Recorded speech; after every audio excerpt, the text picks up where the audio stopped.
Hey everyone, what's going on? So on August 26th, the big news was that we got the death of Bob Barker, the former host of the TV show called The Price is Right. And the very next day, we got a story about Jacksonville. There was a shooter at a Dollar General in Jacksonville, and they said that this actually happened on the day before, the same day that Bob Barker had died. But what's so interesting is that if you go to my blog posts from August 18th of 2023 here, I mentioned The Price is Right, and I also said I think that Bob Barker is probably going to die this year, or something to do with The Price is Right will be coming up. And just above it, notice how I talked about how I think Jacksonville is going to be important. And then we get these two stories, a story about Jacksonville on the same day that Bob Barker dies, just 8 days after I make this blog post. And honestly, this isn't even like close to the first time that I've done something like this year or previous years.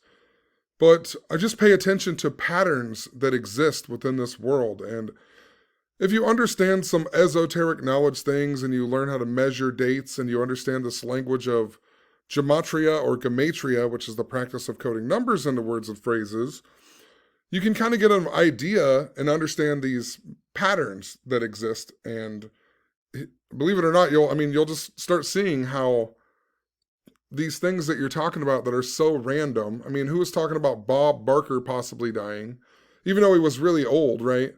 But who was talking about Bob Barker possibly dying in 2023? And then also above it, talking about how Jacksonville might be important. And then these two news stories come together. I mean, you just can't even make it up. But, earlier this year I talked about Joe Biden tripping over a sandbag and how I thought it was important to Michael J. Fox. And then the next day, Michael J. Fox was on a headline story about how he tripped and fell at some Back to the Future thing in Philadelphia. And, I talked about Sharon Osbourne last December, I think it was, and then Sharon Osbourne the next day was hospitalized, and that was a headline story in the news. And I met a girl that actually knew Topanga from Boy Meets World on Christmas Eve. And then a couple weeks later, I got a weird comment from somebody named Thaddeus Feeney. Mr. Feeney is the principal on the TV show Boy Meets World, so I thought something important to Boy Meets World might be going on. Like a couple days later, there was a headline story on CNN about Boy Meets World. And then like a month later, Ben Savage, I think, who was Corey Matthews on Boy Meets World, he announced that he was going to be running for some type of office, some type of in the government. I can't remember what it was, but just countless examples of this. So if you just study this knowledge and pay attention to patterns, I'm telling you, the world that we live in is just so much greater than most people will ever know. But that being said, let me go back and explain why I thought Bob Barker would possibly die this year. It had a lot to do with the year 2017 when we had the Las Vegas attack where Jason Aldean was playing the concert, and then we had the Las Vegas attack at the Mandalay Bay. If you've watched my recent video, the last video that I put up, I actually talked about all of this stuff with Las Vegas and Jason Aldean's supposedly racist song and how it was all connected to the number 58, and how this year we have Super Bowl 58 that's going to be held in Las Vegas, and a whole bunch of stuff. But in the year 2017, The Price is Right was also linked up to this narrative. So at the end of 2016, going into the year 2017, my uncle ended up dying in a car crash on January 14th, 2017. And he was a 4th degree Knight of Columbus. And he ended up dying 2 months and 15 days before the Knight of Columbus anniversary. And if you write out Knights of Columbus in this language of gematria, Knights of Columbus just so happens to equal 215. And he died 2 months and 15 days before the anniversary of the Knights of Columbus. And his name also equaled 191. Bernard Allen Murphy equals 191. And he died 191 days before his birthday. And if you write out Society of Jesus, it equals 191. And Society of Jesus is also, it's the technical name for the Jesuits, right? The Jesuits of the Catholic Church. And since my uncle was part of the Catholic Church and then the Knights of Columbus, I thought there was some connection to the Jesuits, controlling the world and so on, which, you know, there's a whole lot to understand with this knowledge because a lot of people do it wrong and they constantly connect these numbers, like the number 191, to the Jesuits every single time.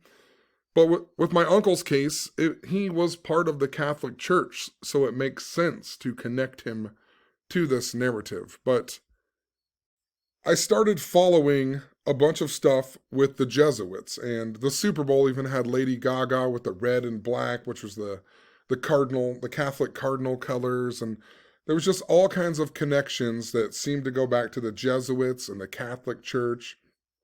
And then in May that year, I was at my 6th grade teacher's house, and he was having a bonfire, and we were all like just drinking beer and hanging out. And when I was a kid, there was a priest named Father Howard who we've always had this inside joke that he molested me because he did some weird things to me, like came up behind me when I was a little kid and put his hands over my eyes, and he pulled me really close and he started massaging me and rubbing my rubbing my chest, and just, he said, "Guess who?" And I don't know, there was just some weird stuff that he used to do to me. And I also had to go to a private meeting at his house once, and all my friends swear that they never had to do that. So we've always joked that maybe I got molested and I blocked it out. And all of our parents always thought that we were crazy and this guy wasn't a child molester. But then on June 30th, 2014, there was a news article about how this guy got busted for child molesting.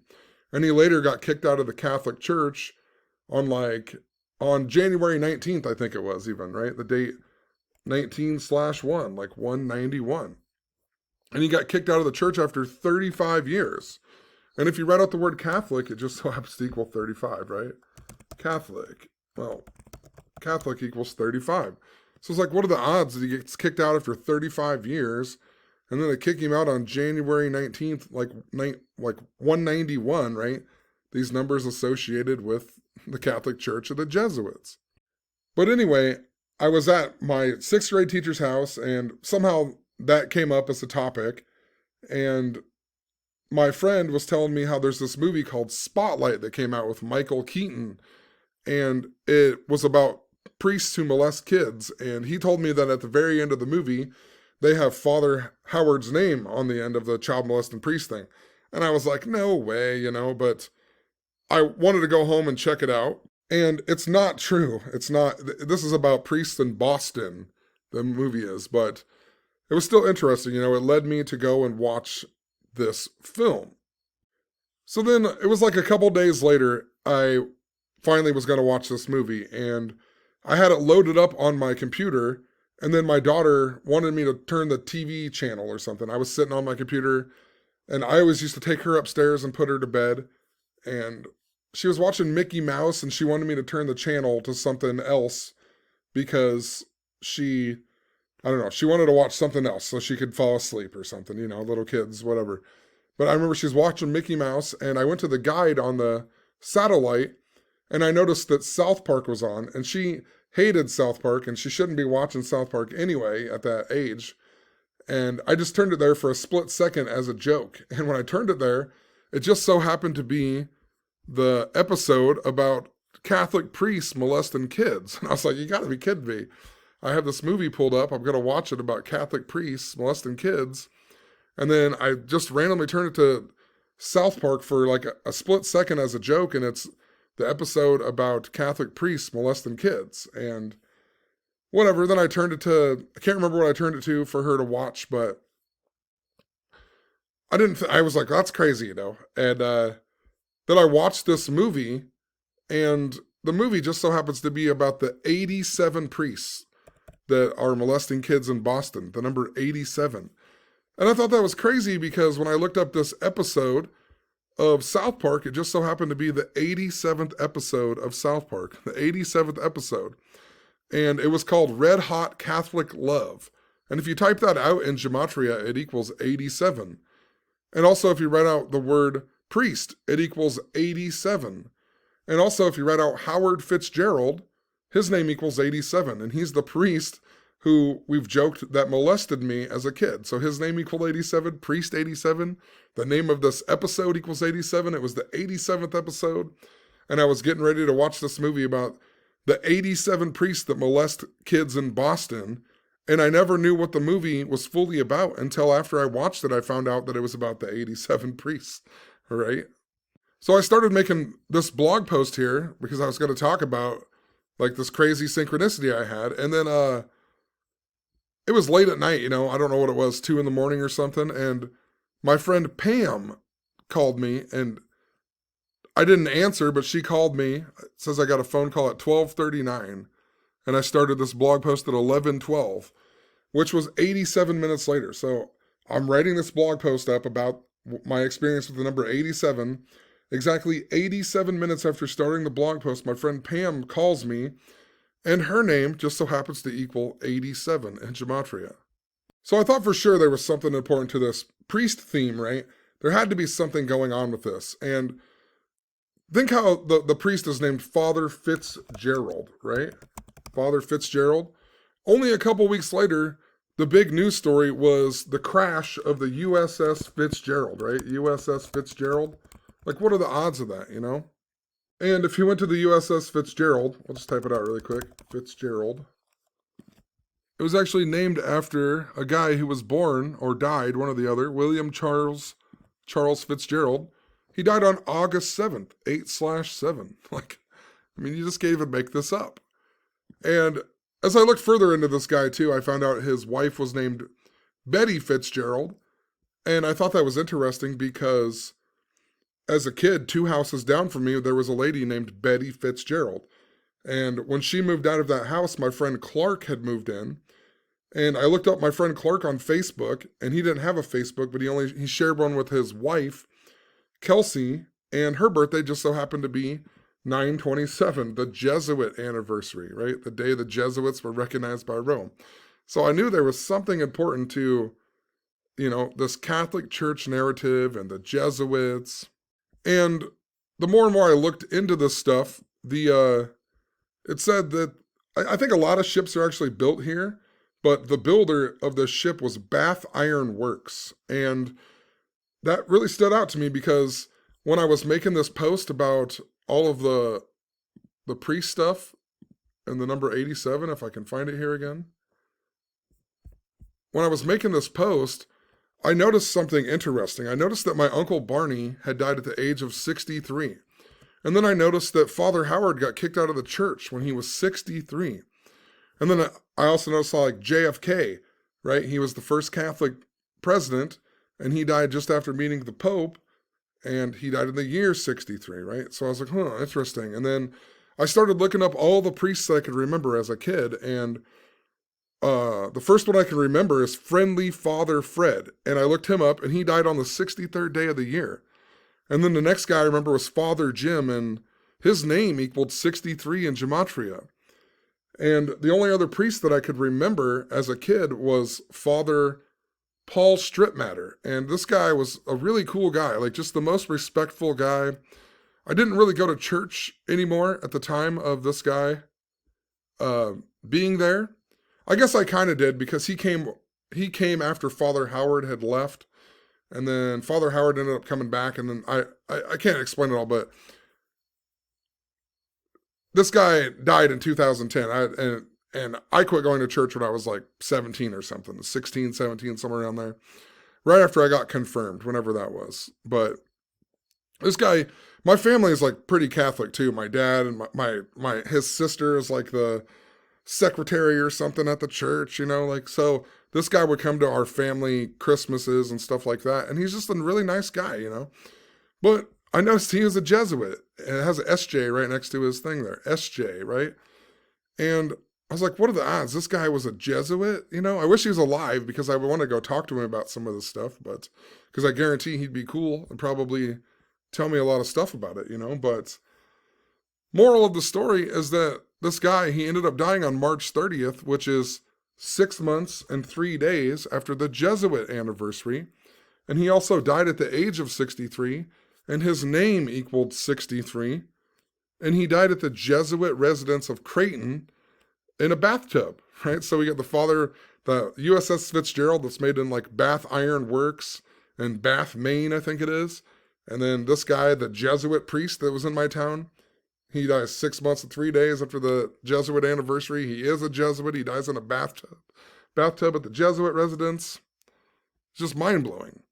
So then this is where the Price is Right kicks into this. So it was only a few days later. It actually ended up being June 3rd, and I never even thought about it at the time, but I was scrolling through Facebook and I saw this random article about the guy who got the perfect showcase on The Price is Right. And I don't know, I just randomly clicked on the article. I didn't think anything of it. I was like, oh, I'm going to look into that. The guy who's got the perfect showcase on The Price is Right. And as I was looking at it, I started making a blog post and I was typing some stuff. And right as I started the blog post, I heard the TV say, "The price is wrong, bitch." And I was like, what the hell? And I looked up and my TV had Happy Gilmore playing, and it was the scene where Happy Gilmore and Bob Barker were fighting. And I thought, there is no way. I didn't even know what was on TV. I just sat down and I was on my computer the whole time, wasn't paying attention to the TV.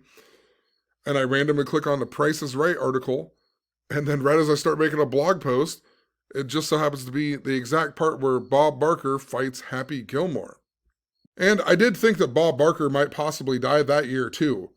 That was the only other year I thought he would die because he was 93. And if you read out The Price is Right, it equals 93. But the reason it came back up was because of the Jason Aldean stuff in the news that's connected to Las Vegas. And this whole narrative, as I will get to, was connected to Las Vegas. I'm just trying to bring back the whole story of why it was important. But he didn't end up dying age 93, but he ended up dying age 99, and it's also connected to a bunch of stuff I was talking about with Happy Gilmore. And we have all this Las Vegas stuff coming back up in the news, so that's why I thought he would possibly die again. But I read through this article, and I blog about the guy who gets the perfect showcase. Then Happy Gilmore is on my TV. And when I started looking into Bob Barker, and I noticed that it says that he spent most of his youth on Rosebud Indian Reservation. And I was like, you can't even make this stuff up, because this guy right here, the Jesuit priest from my town, before he came to my town, he spent most of his time on Rosebud Indian Reservation. Look at that. He was a pastor at St. Francis Indian Mission in Rosebud, South Dakota from 1984 to 1997. And then he later came to the town I live in Dunlap, right? So it's just crazy. What are the odds that he would... And he talked about that all the time, I guess. When I was a little kid, I still had went to church every now and then. But even when I'd see him Christmas, he always talked about on the reservation, blah, blah, blah, blah, blah. So that was something that was very important to him. And it's just crazy that Bob Barker would grow up on the same place that this guy had been a priest, for countless years. And of course, his name also equals 93, and he was a Jesuit. That equals 84, and he became the priest in that Rosebud in 84, and Rosebud equals 84, so all kinds of stuff, sinking back to Bob Barker there. But moral of the story, I thought maybe something important would happen on the Jesuit anniversary in 2017, 9/27, right? September 27th. And there was just all kinds of, things that were connected to the same narrative throughout the whole year. Just tons of stuff that seemed to be pointing to the Jesuits and the Jesuit anniversary. And on the Jesuit anniversary, nothing really happened. I got a weird phone call. I got a phone call. Let's see if I put it in here or not. I can't remember where I put it. Let me look for it really quick. Well, for the life of me, I can't find where I put that blog post, but I know I have a blog post on it somewhere. I'll look for it some other time. But here is the picture of the phone call. I have it in my book, but look, I mean, this was September 26th that year. The only phone call that I got on the Jesuit anniversary just so happened to be from Nevada. And if you look up this number, it comes from the Las Vegas area. And earlier that year, I got a phone call from Houston, and then a flood hit Houston, like the same day, I believe it was. And later that year, I was talking about Kiefer Sutherland and something to do with Sutherland and Stand By Me being important. And I got a phone call from San Antonio, and then we got the Sutherland Springs church shooting in San Antonio that year. And that was the only phone calls I got on them days. But the only phone call I got on the Jesuit anniversary was from a Las Vegas area number. And I didn't think anything of it at the time. I just thought, well, that's strange, you know. There was nobody on there. It must have been like a spammed message or whatever. But then 3 days later, on September 30th, the guy who got the perfect showcase on The Price is Right he reached out to me on my blog. He said he was trying to reach me. He's the dude with the perfect showcase. And there's a whole bunch more to this, such as how his name is pronounced Niece, Terry Niece, and like a few months later, his niece was on the show named Jodie Coulteron, and she sat in the same exact seat. You can read this message here, but, you know, it's just like, what are the odds that his niece would be on the show, like, you know, a few months later or whatever he says in here? And his name is Terry Niece, and he has a whole book on it. I bought it. It's an interesting book, you know. He talks about a lot of these synchronicity things and whatever, but, you know, this guy reaches out to me, and if you go and watch the episode where he is on there, I'm going to pull it up really quick. All right, well, I can't find a good quality picture, but if you look this guy up, he is wearing a shirt that says Las Vegas, and he actually is from Henderson, Nevada, which is Las Vegas, and you can even hear him say Las Vegas here. I'll play the little clip here, but... Yeah, I want to say hi to my mother, my two brothers, my sister, and everybody I know out in Las Vegas. Okay, hi everybody in Las Vegas. Uh-oh. Say hi to my... So he talks about Las Vegas even, you know. He even says, say hi to everybody in Las Vegas. He's from Las Vegas. He's wearing a shirt that says Las Vegas. You can sort of see it right there. But the point that I'm making is that he mentions Las Vegas. I get a phone call from Las Vegas on the Jesuit anniversary. Once again, think how Father Paul is connected to this. And, you know, phone call from Las Vegas. This guy reaches out to me. He's from Las Vegas. And then the very next day, we get the Las Vegas shooting. Like, of all things to happen, what are the odds that this guy would do that? And then the very next day, we have the biggest mass shooting in the United States, you know? And then in like 2020, we realized that the number 201 is interesting with a pattern with the Jesuits, such as how Pope Francis's real name equals 201, and he stays in the Vatican guest room instead of the place where normal popes stay. That Vatican guest room is number 201, and it's called the Domus Sanctae Martae that equals 201, and he's the first ever admittedly Jesuit pope, and the Jesuits were founded by Ignatius of Loyola that equals 201, and the Jesuits were once saved by Catherine the Great when she saved 201 Jesuits. And we also had Event 201 that was, you know, the coronavirus pandemic simulation just before coronavirus came out. But, you know, look at Jason Aldean. Jason Aldean just so happens to equal 201. So, you know, a lot of times people think I have questions about whether everything is truly the Jesuits and the Catholic Church and whatever ruling this world, because I definitely don't think that is the case. But I think there's something that wants us to believe that, if that makes sense. And, you know, it's just interesting that his name would have that 201 connection, though. And maybe I'll explain more of this in a little while, but once again, for me to connect this to the Jesuits, it's because I was following a real narrative with the Jesuits. It wasn't just some random story in the news that has a 201 that I'm making it fit to the Jesuits, which a lot of people are doing. I mean, there has to be a real pattern that exists.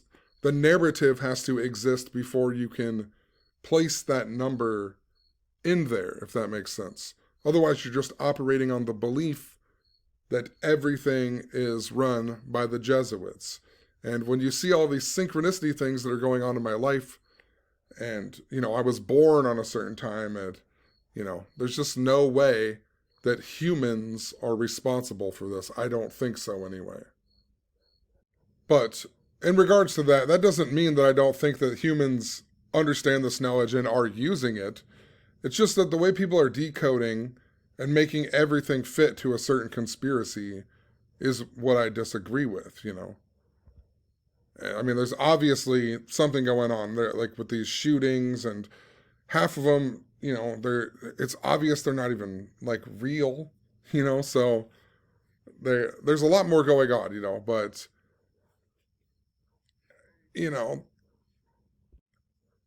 there's a ton of umbrella symbolism that I've just noticed, and I've pointed it out over and over and over, and, the umbrella is a symbol for mind control. And when you really look at it, you'll start to see that, like, it seems that something is guiding us to have the belief that everything is the Jesuits, and it's putting certain numbers and stories on purpose to make us have that belief. And, whatever is ruling the world is truly deeper than, what most people think it is. And everyone just wants to blame it on the Freemasons, the Catholic Church, and so on. But I think that they want us to see that because, they created this conspiracy movement, on purpose. It's very obvious that all of these things were created on purpose. They've created even the gematria community. It was all meant to be and all created on purpose. So it's probably why they always take down my, they've got a bunch of strikes on that umbrella video. They keep taking it down because I'm talking about the same thing, but who knows, Eventually, I plan to explain this more in depth. Again, I've explained it like a trillion times, I feel like, but I just want people to really catch on that there has to be a real narrative before you can just start. And even if there is a narrative to the Jesuits, it doesn't always just prove it's the Jesuits. Or if there's a narrative to Freemasonry, it doesn't prove that it's just Freemasonry. There's a pattern that exists that's connected to that, but that doesn't mean that it actually is them, if that makes sense. And people have gotten the bad habit, so they have all these numbers. They've programmed their brains that every 58 means Freemasonry, secret society, Rosicrucian, So now every time they see a 58 in a story, they don't really look into it any deeper.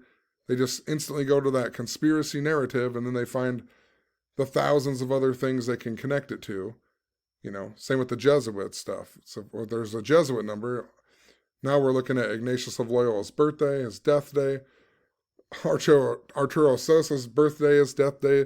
The day the Jesuits were created, the day the Jesuits were founded, Pope Francis's birthday. And then you're comparing, these numbers to it. And sure, it's probably going to sync up most of the time to something, It doesn't make it true. And the difference is that I haven't programmed my brain per se to have each number mean a certain thing every single time. Pay attention to synchronicities and other patterns, and you see a narrative, and then you're like, hey, I think this number might be important to this pattern because I see the pattern with the narrative, You can't just come in here and just always say it means a certain thing. But moral of the story, and showing all of that, I wanted to show that the Price is Right was connected to the Las Vegas attack, right? The guy with the perfect showcase reaches out to me. I have all this synchronicity and things that are lined up, all leading me to the Las Vegas attack. And then I just made this video talking about the Las Vegas attack, wherever it is. I must have got out of it, but my last video was about Jason Aldean and the Las Vegas attack. And part of that reason was, let's see here. I had a synchronicity with the band Crazy Town back in like March and April. I DJ'd at a 40th birthday party and I played the band Crazy Town and everyone loved it because they haven't heard the song forever. Then like a few weeks later, my friend messaged me about the band Crazy Town, and then Crazy Town was in the news. And I realized that Jason Aldean had a song called Crazy Town, and just before the Try That in a Small Town stuff happened, Jason Aldean had a heat stroke at one of his concerts, and he was playing the song Crazy Town even. But look, I even mentioned Happy Gilmore and a bunch of things in this post here.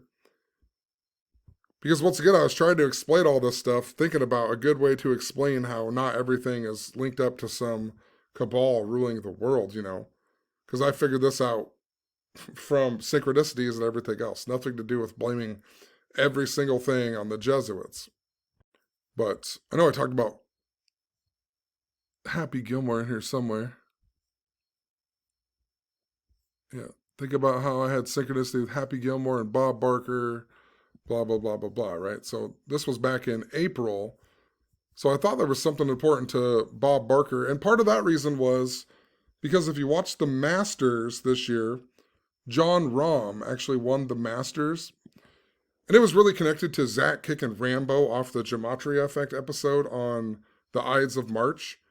Like, I even bet on John Rahm because of that. His nickname's Rambo, just like Rambo, who got kicked off that episode and so on. And, yeah. But, oh, I can't remember where I was going with this, but, oh, John Rahm won the Masters that day, and just below it, there was a story about the Boston Bruins, right? So John Rahm wins the Masters. The Boston Bruins had the most wins in a single season. I think it was 63 even, right? This number with the priest-Jesuit symbolism. But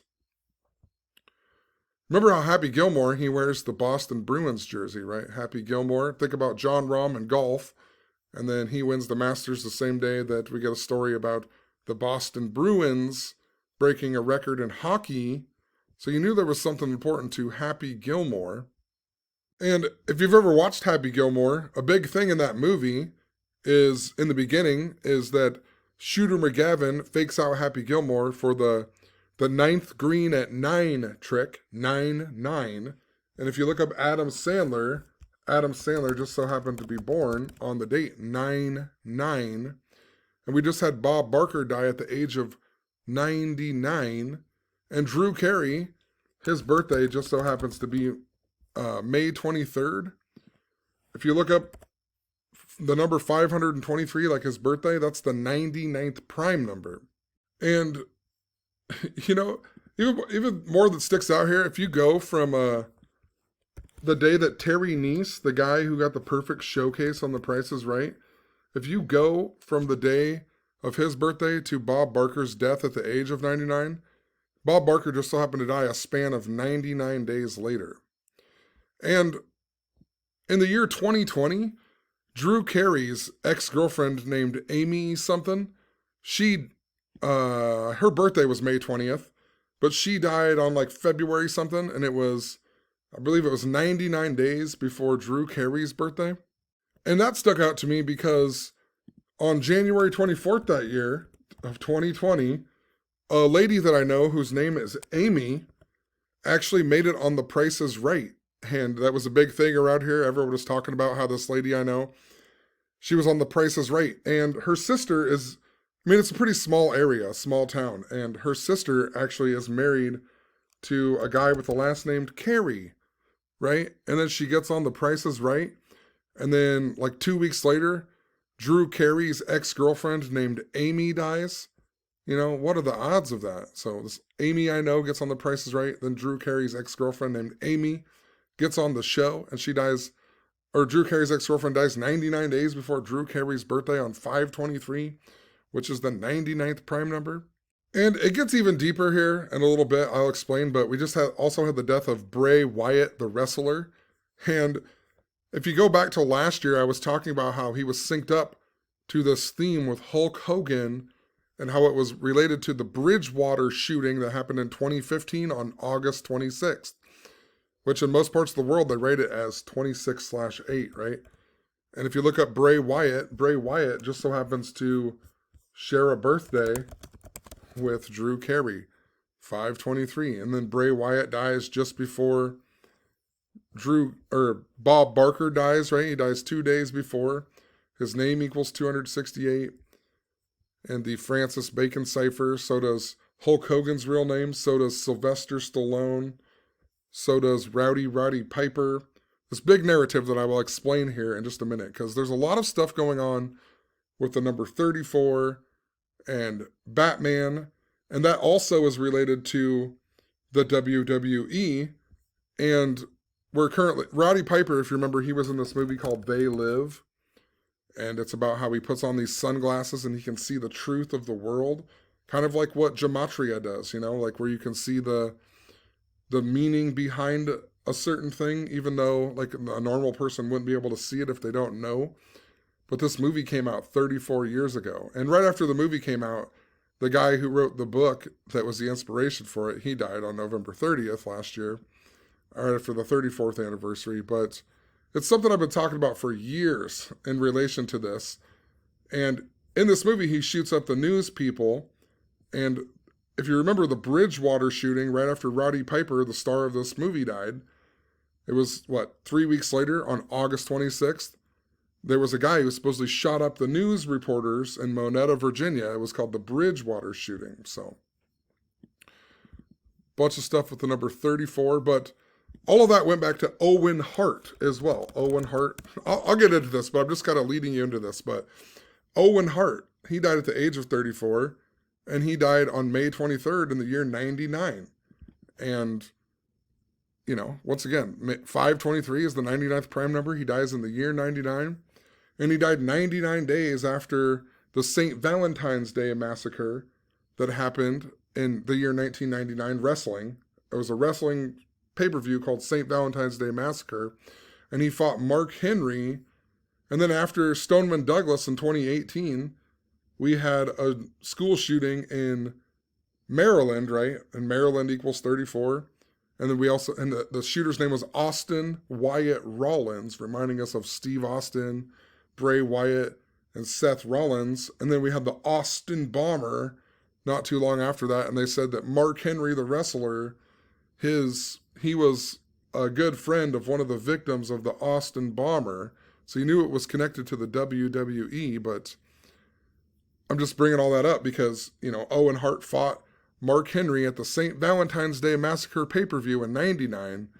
And think about Stoneman Douglas, the St. Valentine's Day Massacre.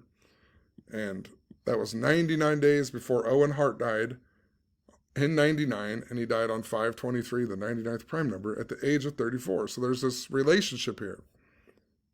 Okay, so hopefully you understand that, Bob Barker died at age 99, right? And Adam Sandler's born on 9/9, and they say to meet him at the 9th green at 9, and there's a bunch of Happy Gilmore connections to this, right? And Happy Gilmore even relates to the movie Rocky. There's a lot of stuff with Philadelphia that I'm going to talk about here in a second, but in the movie Rocky, Apollo Creed actually gets killed by the Russian, right? And Apollo Creed dies on August 31st, 1985. I'll get into that in a little while, but Apollo Creed is also Chubbs on the film Happy Gilmore. And, there's an interesting relationship here with this. But Apollo Creed, he actually died on the 99th anniversary of the worst ever recorded East Coast earthquake that was in Charleston.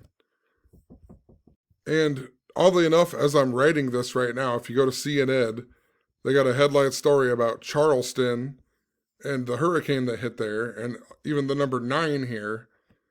And Charleston was actually reported in 2015, the same year as this shooting at Bridgewater in Monetta, Virginia. It was called the Bridgewater Plaza. And they even showed this. It was originally a white guy, then they turned it into a black guy and whatever else, but it said Franklin County Bridgewater. But if you read it, Franklin Bridge, there's actually a Ben Franklin Bridge in Philadelphia, and it even has Pennsylvania over here. This was a big picture. They showed all the news and so on. So I thought there was like this earthquake bridge narrative that was going on with Philadelphia, and it also connects to San Francisco, but there was this Bridgewater shooting. And I just find it interesting now that there's a thing, it says more than 9 feet in Charleston. Just think about the number 99 and the number 9. And before this Bridgewater shooting, there was the Charleston church shooting that killed 9 people. And then 9 days later, remember Obama sang Amazing Grace at Clementa Pinckney's funeral? And the shooter's name was Dylan Stormroof, and his birthday was 4-3, or also 3/4, like 34 and 43. But I think even Las Vegas equals 43, now that I think about it. But, you know, the next president to die in office will be the 9th president to die. And at the time, we were talking about how if Obama died in office, he would have been the 9th president after JFK to die. And he would have been the 9th president to die in office. So 99. And then he sang Amazing Grace at Clementa Pinckney's funeral 9 days after the 9 people were killed at Charleston. And look, now we're going to story about 9 feet in Charleston. You know, I swear there is something to this here. And we'll see. We'll see how August 31st, we'll see what they do with this Charleston story as tomorrow goes along. But okay, anyway, I'm going to get back on topic here. But before I do, I want to show one more example of why I think Bob Barker is connected to this narrative with the Bridgewater shooting. And if you go back to my post about John Rahm on April 10th and how it was connected to Happy Gilmore and so on, if you scroll all the way to the bottom here, I even mention the connection to Bob Barker being 99 years old and how there is this connection to Owen Hart, who died on 5/23, all about the number 99, right? See this narrative talked about back on April 10th even. And then we had Bray Wyatt, who died just 2 days before Bob Barker. And if you go to October 13th of 2022 and you read my blog, I'm talking about They Live, that Bridgewater shooting. And when you scroll down here, I pointed out how Bray Wyatt equals 268 and how he was birthday was the same day as Owen Hart's death day, and how all of these things, like Roddy Piper's name equals 268, and then we get Bob Barker, who ends up dying on the date 26/8. So I'm just telling you, I've been talking about how this narrative is important. So then Bray Wyatt dies, and then Bob Barker dies. That's why I think there's something very important to why Bob Barker would die on the anniversary of this Bridgewater shooting. So once again, now that you understand these things are related, and this was a news reporter shooting, back in the year 2015, we had the death of Roddy Piper, who is the star of this movie called They Live, right? And in this movie, at the end of the movie, he shoots up the news reporting team. So Roddy Piper dies on July 31st, 2015. And then about 3 weeks later, we get a news reporter shooting. Don't you find that interesting? And another interesting thing is that the day after Roddy Piper died, the UFC fighter Ronda Rousey, who's now in the WWE, she actually won her fight in 34 seconds the very next day after Roddy Piper died. And then she took on the name Rowdy Ronda Rousey. Just want to point out here, her fight on that day, August 1st, 2015, she won in 34 seconds. So, and then she took on the name Rowdy Ronda Rousey in honor of Roddy Piper, right? And then Ronda Rousey went on to lose her next fight to 34-year-old Holly Holm in November that year. So she wins her fight in 34 seconds, then her next fight is her first loss, and she loses to a 34-year-old. And if you looked up Roddy Piper, it talked about how he had accumulated 34 championships in his career. And there was some other 34 stuff with Ronda Rousey that I noticed back then. Like she trained in Santa Monica, that's on 34 degrees north. And this number 34 just seemed to be very significant with the death of Roddy Piper and how it linked up to Ronda Rousey winning her fight in 34 seconds. The band Disturbed also released this song called The Vengeful One on, I think it was June 23rd. Well, now I got off of here, but hold on one second. It was on June 23rd, I believe, of 2015, just before Roddy Piper died. And what's interesting is in this music video, this guy, or demon, or whatever he is, he goes and he shoots up the news people. So there's a music video by the band Disturbed that comes out in June. Then Roddy Piper dies in July. Then Ronda Rousey has her first fight. And when I was looking at Roddy Piper, I just noticed that Roddy Piper, I noticed he was in a couple episodes of It's Always Sunny in Philadelphia. And just before Roddy Piper died, I had made a YouTube video about Hulk Hogan, because Hulk Hogan was in the news for saying the N-word, right? And the joke, think about Hulk Hogan always called people brother, and then Hulk Hogan's in the news for saying the N-word, something about he doesn't want his daughter dating black people or whatever, right? So I made this video because I was just, the biggest memory I have of Hulk Hogan when I was a kid is when he got his ribs broke by Earthquake, the wrestler. And Earthquake, his name is John Tenta, and he broke Hulk Hogan's ribs. And he broke Hulk Hogan's ribs on the Brother Love show, and Philadelphia is the city of brotherly love. And then Hulk Hogan got his revenge at SummerSlam at the Spectrum in Philadelphia. So I thought that was interesting. There was something connected to Philadelphia. Then I saw Roddy Piper was on a couple episodes of It's Always Sunny in Philadelphia. Then we had that Bridgewater shooting, where they shot up the news, and it has Pennsylvania down here on the bottom, and it even says Franklin Bridgewater if you read it, right? So I thought there was something important to Philadelphia and bridges because of the Ben Franklin Bridge that was in Philadelphia. I had also talked a lot about the Golden Gate Bridge that year, and also the connection between San Francisco and Philadelphia, such as how the Golden State Warriors of the San Francisco Bay used to play in Philadelphia, and how the Oakland Athletics used to be the Philadelphia Athletics, I believe it was, right? They had these two towns have a connection. And another thing that happened in regards to WWE earlier in the year 2015, before Roddy Piper died, was that we had WrestleMania 31 that was in the San Francisco Bay, right? And Triple H, the wrestler, he came out dressed like the Terminator, and they showed clips of the movie Terminator Genesis where there's the bus crash on the Golden Gate Bridge. And what's so interesting about WrestleMania 31, that is also the WrestleMania where The Rock, who is from San Francisco, or from the San Francisco Bay, he brought Ronda Rousey into the ring to fight Stephanie McMahon and Triple H with him. And then, years later, that would be the whole point of Ronda Rousey coming in to be a wrestler, right? Because that's who she fought in her first match in the WWE. And oddly enough, Ronda Rousey actually came out at the Royal Rumble in 2018 and pointed to the WrestleMania sign, but she was dressed like Roddy Piper, right?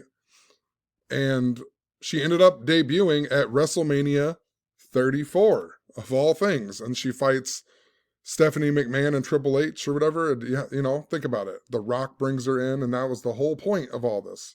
It's connected to San Francisco, the Golden Gate Bridge. But what are the odds? WrestleMania 34 is when Ronda Rousey makes her official debut into the WWE, after I'm talking about this number 34 and how it's connected to Ronda Rousey. And The Rock also just so happened to be in the 2015 film called San Andreas, where he was a helicopter pilot. And in the opening of that movie, that movie has a lot to do with the destruction of the Golden Gate Bridge as well. And in the opening of that movie, they even show an ID with the date 5/27, whatever year that is. But 5/27 is the day the Golden Gate Bridge opened, 2015, I guess, or maybe it says 95 there, but, so they were foreshadowing something with the Golden Gate Bridge. And then we also had Shane McMahon, the son of the owner of WWE, Shane McMahon. Just want to point this out really quick, but Shane McMahon also was in a helicopter crash in 2017, which was just before WrestleMania 34. So he's in a helicopter crash. And if you remember, The Rock's father, he died on Shane McMahon's birthday, just before Kobe Bryant died in a helicopter. And The Rock's father also was born on the same day that Bray Wyatt died, which is the day that Vince McMahon, the owner of the WWE, was born. It's like, what are the odds of this? I just want to find it here. Rocky Johnson, that's his name. See, he shares a birthday with Vince McMahon, the owner of the WWE, and he died on Shane McMahon's birthday.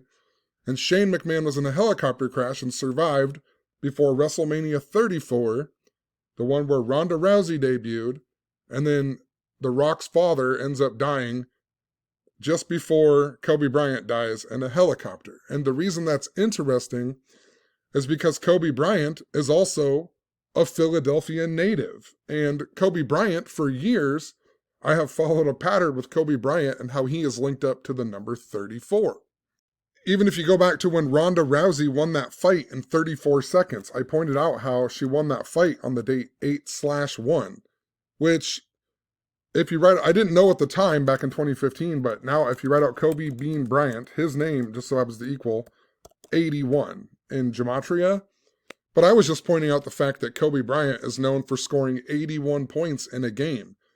And Kobe Bryant was also from Philadelphia. And I noticed there was just something important to Philadelphia. And the date August 1st is also the same day that there was the Minnesota bridge collapse.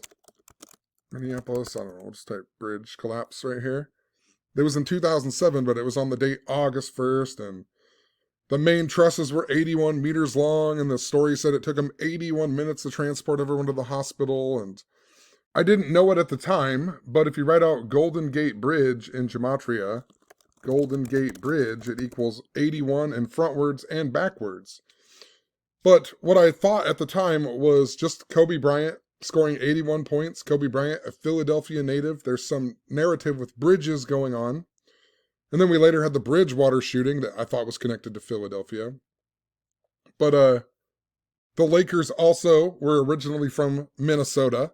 So I was like, there must be a connection to the number 34. The year 1981 was even 34 years before that Ronda Rousey won her fight in 34 seconds. And I looked up the SummerSlam of 2015 SummerSlam, because I was talking about Hulk Hogan in Philadelphia and SummerSlam. And the SummerSlam that year just so happened to fall on Kobe Bryant's birthday. So I thought that was interesting, something to do with Kobe Bryant.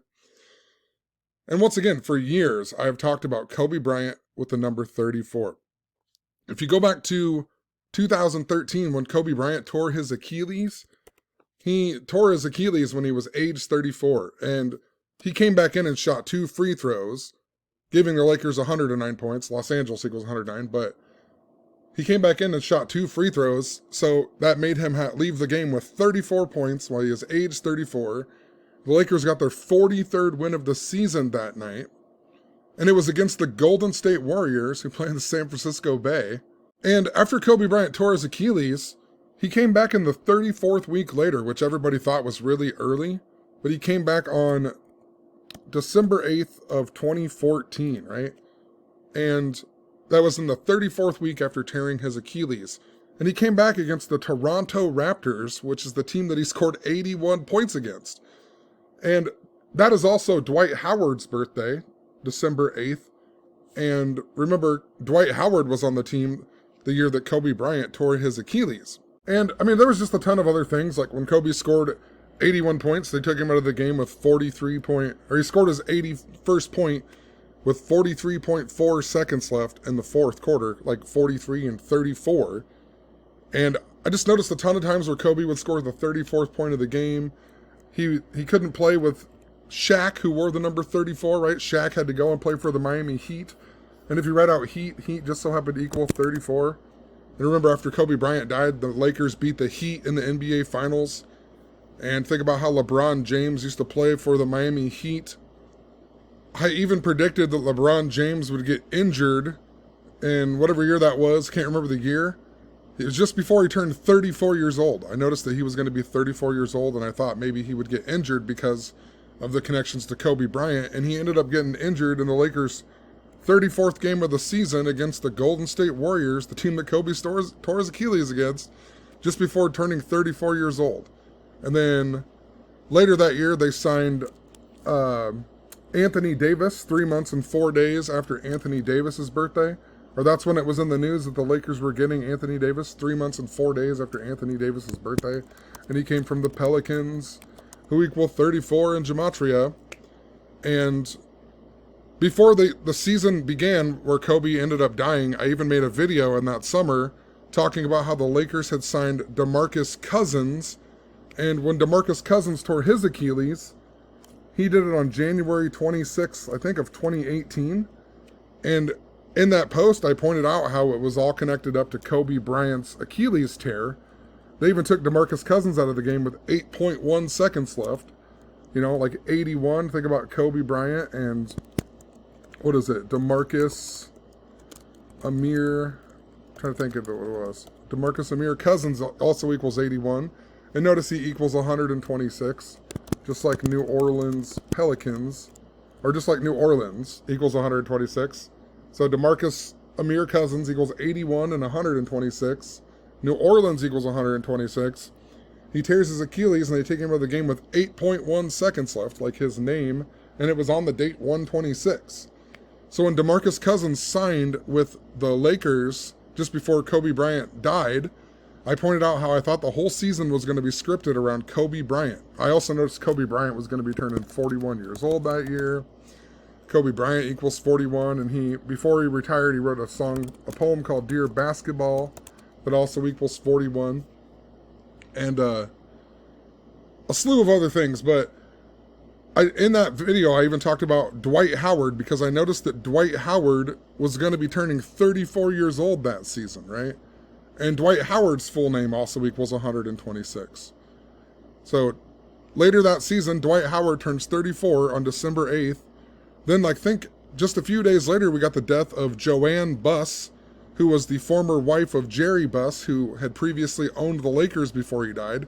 And he died 1 month and 26 days before Kobe Bryant tore his Achilles, like 126, right? And so his wife dies right after Dwight Howard turns 34 years old. Then Kobe Bryant ends up dying that year right after LeBron James is in Philadelphia, and he surpasses Kobe's scoring record, making Kobe go from 3rd to 4th. And he's in Philadelphia, and after he scored that, he ran down and stood on the snake on the floor like Black Mamba.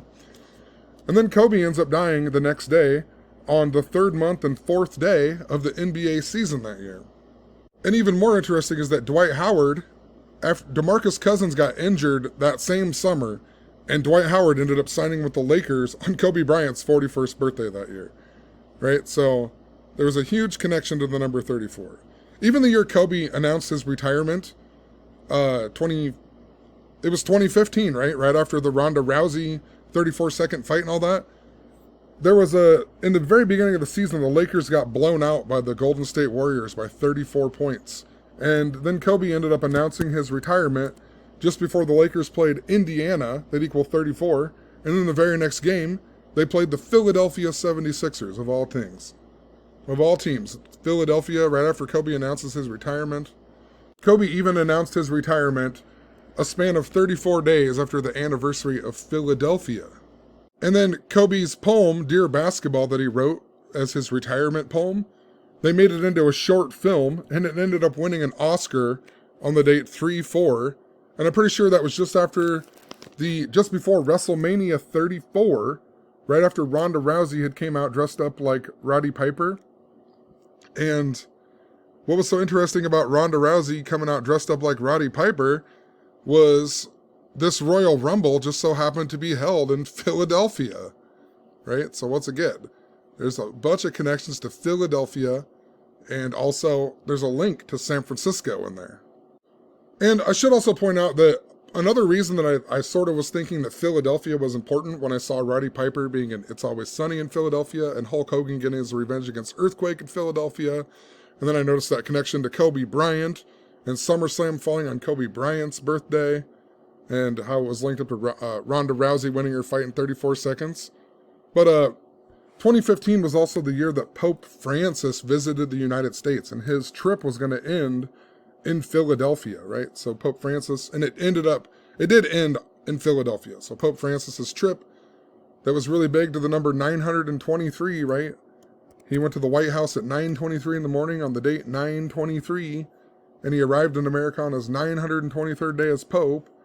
And earlier that year, there was a train wreck in Philadelphia, and they said that it happened at 9:23. That was the time. There was a train wreck, and then we had the movie Trainwreck come out with Amy Schumer and LeBron James. And if you watch that film, Amy Schumer's character is 9 years old in the beginning of the movie, and the rest of the film takes place 23 years later. And if you write out LeBron James, his name equals 923 as well. So I knew there was something important to Pope Francis's visit, how it linked up to the film Trainwreck, and also that train wreck was in Philadelphia. And would you believe later that the engineer for that train, his name was Brandon Bostian, they finally dropped all of the charges against him for wrecking that train on 3/4/22, which is the same day that the film The Batman released, right? And the reason this sticks out so much was because in 2015, there was a theater shooting at the Trainwreck movie. So there was the Trainwreck movie was playing, and there was a theater shooting, which reminded us of the year 2012 when there was the shooting in Aurora, Colorado at the Dark Knight Rises film, right? And if you go back to the year 2012, Kobe Bryant actually got injured earlier in that year before the Batman shooting, and he ended up wearing a black mask, right? And they said he looked like a crime fighter, also like Batman. And then later we had the Batman shooting, and there was tons of stuff foreshadowing that Batman thing too, like Lil Wayne's video, My Homie Still, that had the girl look like Batman, and he had the skeletons in the movie theater, and he talked about the Illuminati, and that it came out just before the Batman shooting. But when I saw that Kobe Bryant wore the Batman mask, I noticed that Kobe Bryant actually turned 34 years old 34 days after that Batman shooting. And then he would later tear his Achilles at the age of 34. He scored 34 points in that game. And when you think about the connection between the Batman shooting and the Trainwreck shooting, so the Batman one was in 2012 and the Trainwreck one was in 2015. And that Trainwreck shooting was just before Ronda Rousey won her fight in 34 seconds and Roddy Piper died. And we had the Bridgewater shooting, which I'll show in a second, was related to Batman.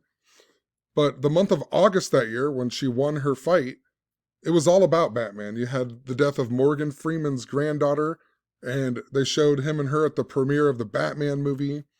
There was the death of a guy who dressed up like Batman and went around to hospitals. We had the death of Yvonne Craig, the lady who played Batgirl. We also had James Holmes, the shooter of the Batman shooting. He was sentenced that year. Keep in mind, he turned 34 years old just before The Batman came out, too.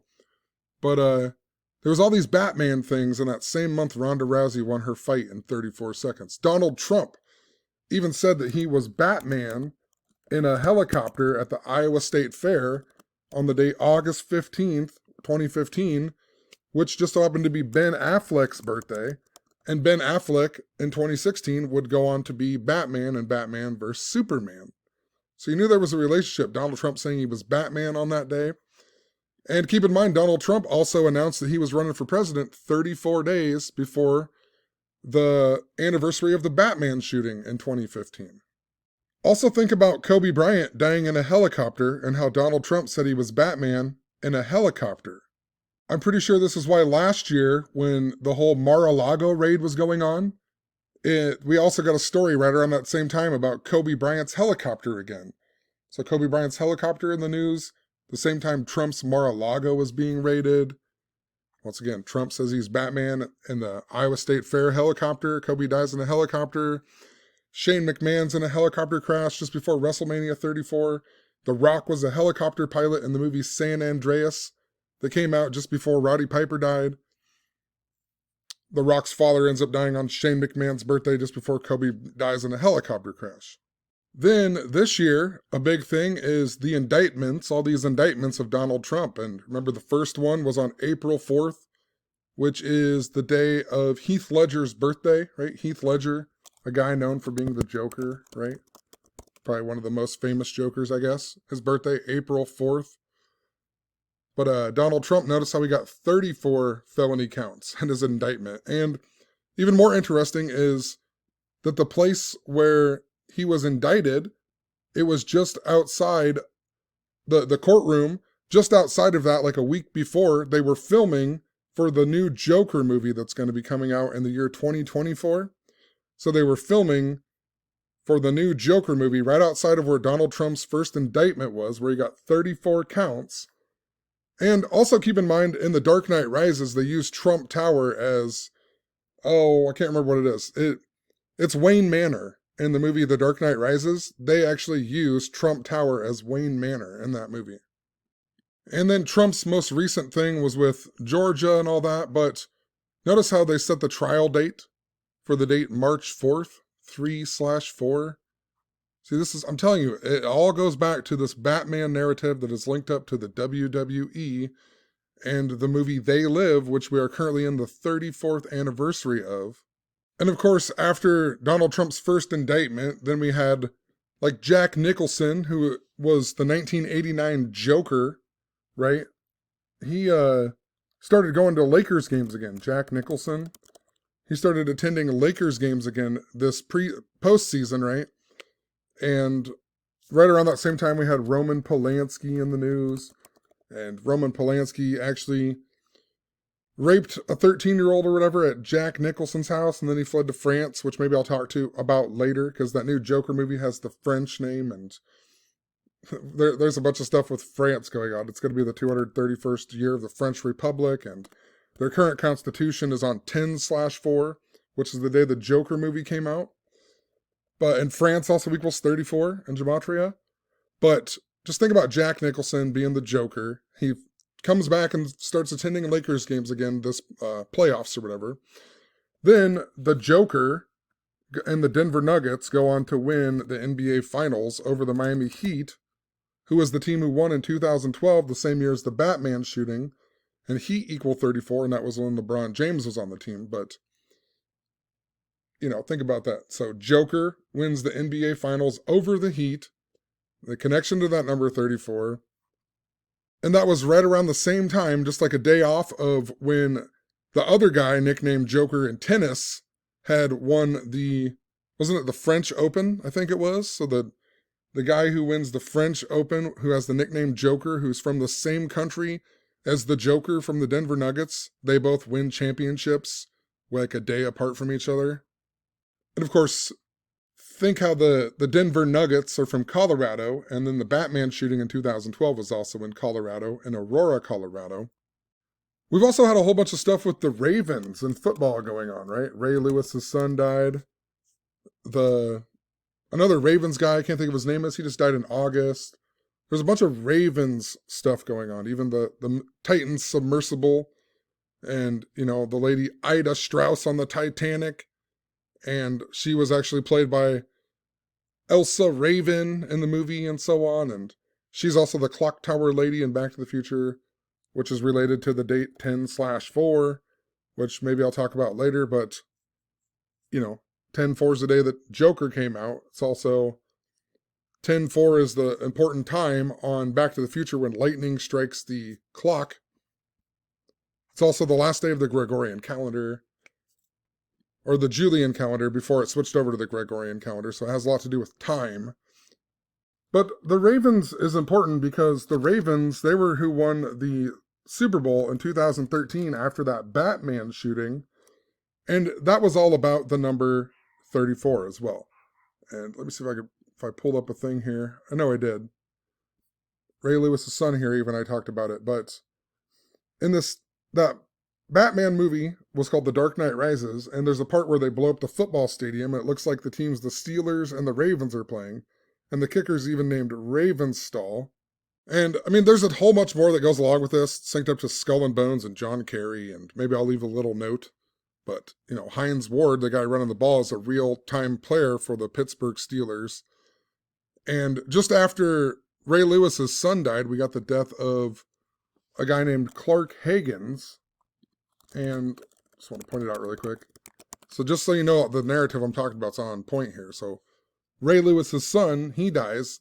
Think about the Ravens. But then we got the former Pittsburgh Steeler named Clark Higgins who died. And his final game ever just so happened to be Super Bowl 47, the one after the Batman shooting. And he played for the San Francisco 49ers that year. And that was the year that the 49ers lost to the Ravens right after the Batman shooting. But his final game ever was that Super Bowl. And Ray Lewis, his final game ever was that Super Bowl right after the Batman shooting. And if you look up that Super Bowl 47, it was held on the 34th day of the year. Right? Well, 34th day of the year. And, well, why in the world? Super Bowl 47. Thought I typed it out. It was on the 34th day of the year. 2-3. The Ravens won with 34 points. The power even went out for 34 minutes in this game. It delayed the game for 34 minutes when the score was 28-6. 28 plus 6, 34 points. So there was 34 points scored in the game. Then there was a power outage, and it delayed the game for 34 minutes. The game was on the 34th day of the year. The Ravens go on to win with 34 points. The only time the Ravens have ever won a Super Bowl before this was Super Bowl 35, which they also won with 34 points. Super Bowl 35 also was over the Giants. If you write out Giants, it equals 34 in gematria. And they scored their 34th point because of a 34-yard field goal by Matt Stover in that Super Bowl. If you read out the word Ravens in gematria, Ravens even equal 34.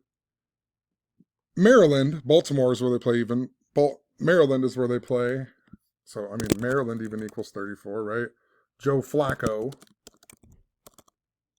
He was the MVP of that Super Bowl. His name equals 34. After that Super Bowl, he signed a record money contract on the date 3-4. At the time, it was the most a player had been paid in the NFL. And that Super Bowl is also the Harbaugh brothers, right? And they refer to it as the Har Bowl. That equals 34 in gematria. And John Harbaugh, I believe. It's John Harbaugh. He's born on 9/23, that day important to Pope Francis. That was, leading me to Philadelphia and all that. But what's so interesting about this upcoming Super Bowl, right? So the upcoming Super Bowl is going to be held in Las Vegas on 2/11. And that just so happens to be 3 months and 4 days before Ray Lewis's birthday. And that's also the same day that Las Vegas was founded, right? So 3 months and 4 days before Las Vegas's anniversary, before Ray Lewis's birthday. And that's when Super Bowl 58 is going to be held. But I personally don't think it's going to be, it's for the Ravens to be in the Super Bowl. Seems like it's connected to either Philadelphia or San Francisco, just because of the narrative that I'm thinking, that I've been following with this, right? How it's related to either San Francisco or Philadelphia. But I want to keep moving on with this narrative so I can eventually get to why Happy Gilmore comes back into this narrative. And it has to do with Philadelphia and earthquakes and how it's related to the film Rocky, right? Because Chubbs on that movie is also Apollo Creed, who is in the film Rocky, and Rocky loses to the Russian, right? He ends up dying from the Russian on the 99th anniversary of the Charleston earthquake. And there's a whole bunch more. Happy Gilmore learns how to putt on the earthquake golf course. And it just all seems to go back to the connection to Philadelphia. But Rocky also has a connection to France. So I feel like, I don't know, there's just some interesting patterns I'm trying to completely figure out here. But I have to explain a few more things in relation to the Joker film, because we just had the death of Robert De Niro's grandson, right? Robert De Niro's grandson. And, well, I even talked about him back in July 28th in relation to this theme, but that I'm going to talk about here. But Robert De Niro's grandson had just died, and he died on Margot Robbie's birthday. And Margot Robbie just so happens to be the Joker's girlfriend, right? She plays Harley Quinn in the Suicide Squad, and also Harley Quinn in that new Harley Quinn movie. And we just had the death of the voice actress of the lady who played Harley Quinn on the animated Batman series, right? So what are the odds that Robert De Niro's grandson would die on Margot Robbie's birthday? And then that kid was also in the movie called A Star Is Born that stars Lady Gaga, right? And Lady Gaga just so happens to be going to be the new Harley Quinn in the upcoming Joker film that's going to come out on October 4th, 2024, right? So what are the odds that he would be in a movie with Lady Gaga? That's what he's famous for. A Star is Born. He dies on another Harley Quinn's birthday. Keep in mind, Lady Gaga also equals 58 in gematria, like the upcoming Super Bowl 58. But his grandson, let's see here. His grandson just died 3 months and 4 days after Lady Gaga's birthday.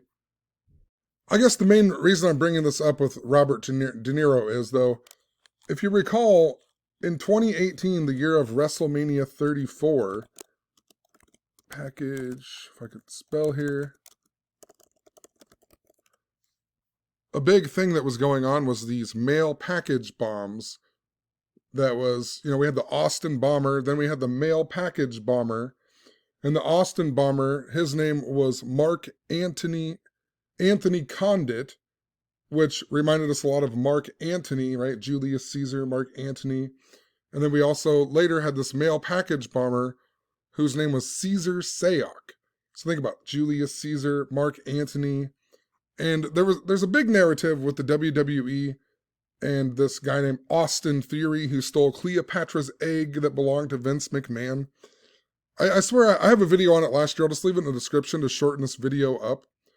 But just check out that video. It's all about Julius Caesar and Mark Antony, I guess. And also, after we had all this, I was watching for the Ides of March. And then on the Ides of March, March 15th that next year, we had the bombing that was in Christchurch, New Zealand at a mosque, right? It's Christchurch. Think about Julius Caesar, JC, Jesus Christ, right?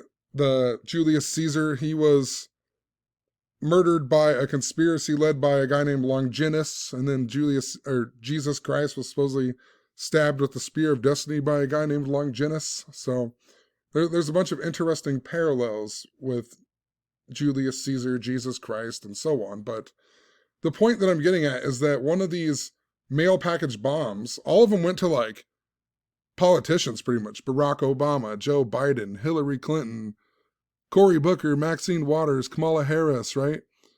But another person that got him was Robert De Niro. I thought that was strange. Like all these people that are, pretty big in politics and so on, and then Robert De Niro gets one. That seemed kind of weird. And especially when you consider this year, we had the death of Ted Kaczynski, right? The Unabomber.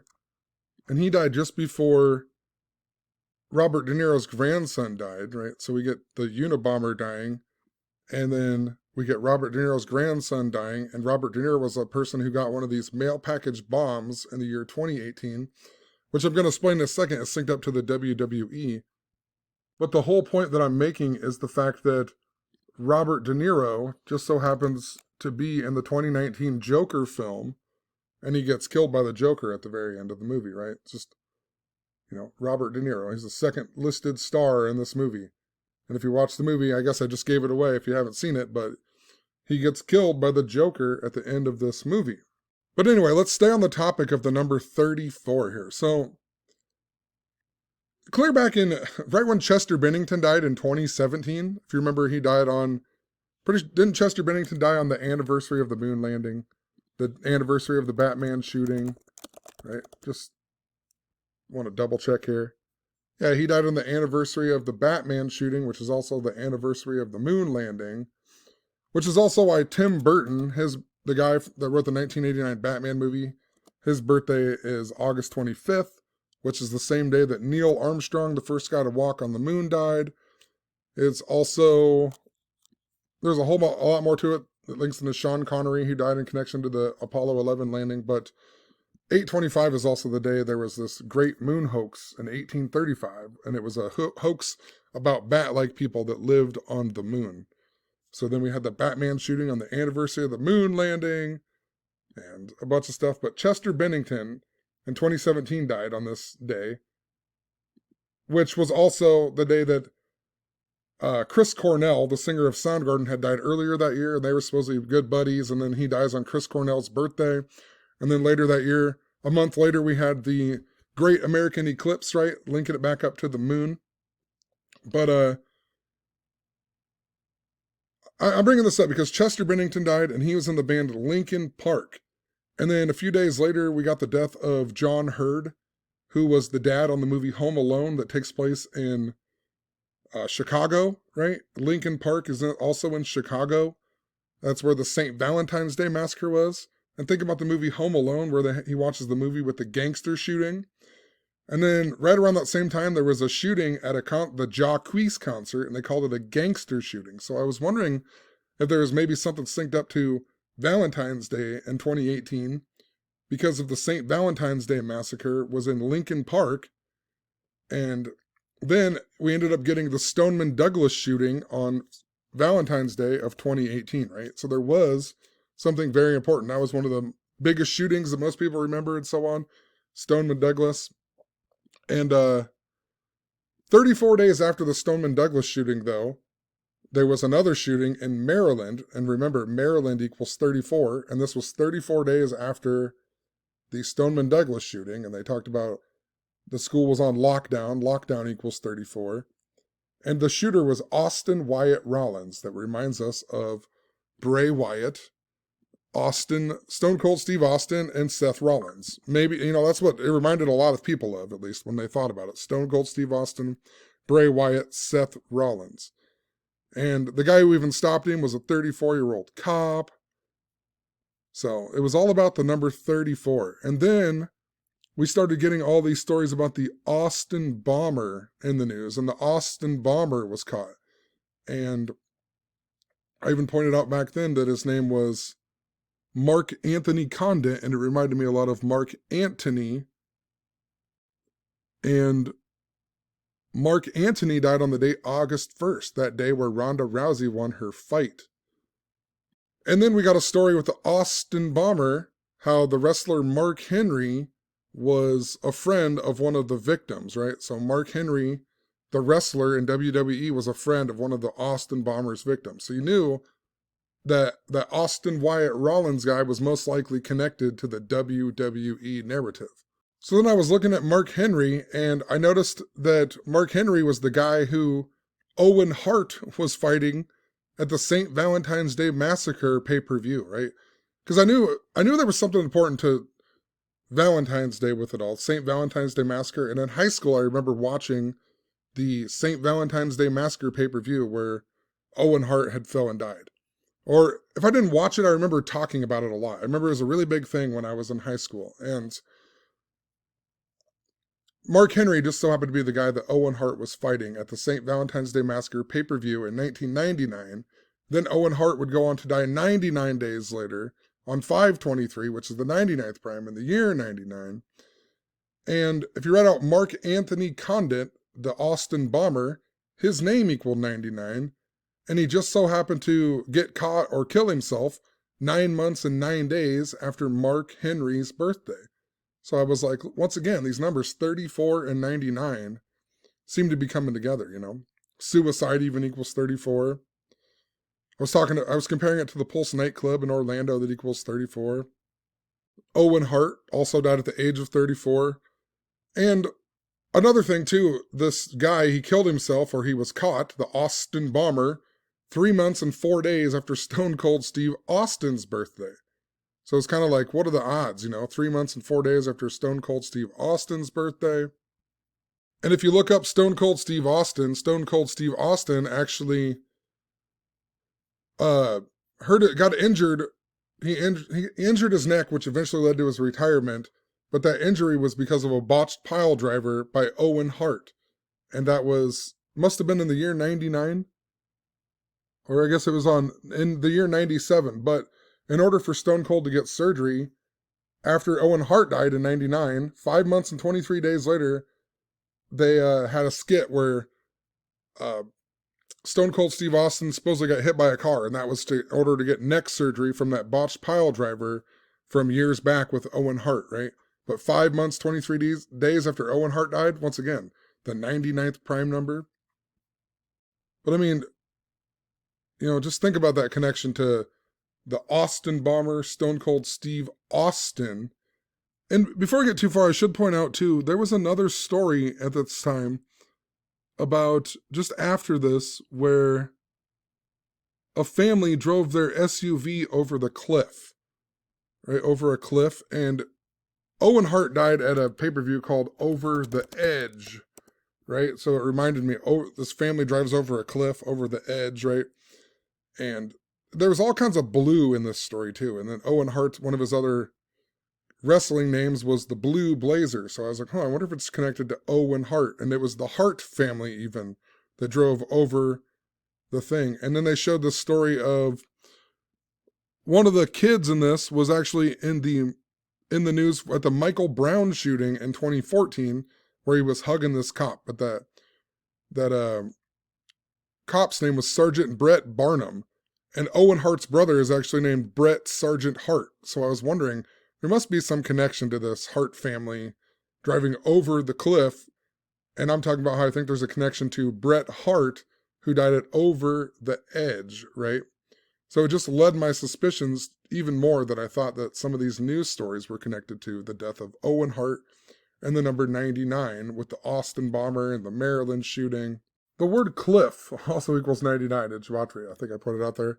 Cliff equals 99. So there was another connection. But in relation to Owen Hart and Stone Cold Steve Austin here, Stone Cold Steve Austin had that surgery and he ended up returning at Unforgiven on September 24th, 2000, which was 316 days after his surgery, right? Think about Austin 316 and a bunch of other things. But September 24th is Stephanie McMahon's birthday, the daughter of Vince McMahon. And recall, last summer, Vince McMahon officially announced his retirement a span of 34 days before his birthday. And he stepped down as CEO due to the allegations of sexual misconduct 99 days before Stephanie McMahon's birthday, right? So just think about how that connects back to Stone Cold, right? Stone Cold makes his comeback on Stephanie McMahon's birthday. Vince McMahon steps down 99 days before Stephanie McMahon's birthday. Remember how at WrestleMania 31, The Rock pulled Ronda Rousey into the ring to fight Stephanie McMahon and Triple H. Now Triple H is like the CEO of the WWE and Stephanie McMahon, right? He's married to her. And then Vince McMahon steps down 34 days before his birthday. So, once again, this connection. But in relation to Valentine's Day, too, the September 24th was the Nicholas Cruz's birthday, and he was the supposed shooter of Stoneman Douglas. Another interesting thing in relation to Stone Cold is that just before Roddy Piper died, Stone Cold and Roddy Piper had a feud because of Roddy Piper. I think it was Roddy Piper talking crap about Stone Cold on his podcast called Piper's Pit. But think about how Disturbed had released that song called The Vengeful One, where they had a video shooting up the news people. And that's interesting because Stone Cold Steve Austin's famous entrance song where the glass breaks and it goes dun dun dun dun or whatever, that song was written by the band Disturbed. And to tie it together even further is later this year in 2018, after the Stoneman Douglas and the Maryland shooting and the Austin bomber, we then got a story about somebody who shot up a newspaper place in Maryland at 888 Bestgate Road. Think about Triple H, and H is the eighth letter, 888. But I mean, just once again, there was a they shot up a newspaper place, and it was the deadliest day for journalism since 9/11. I even talked about the Bridgewater shooting right here. And then later on, that's when we got all of these mail package bombings. If I can find it here, I'll just type it out again.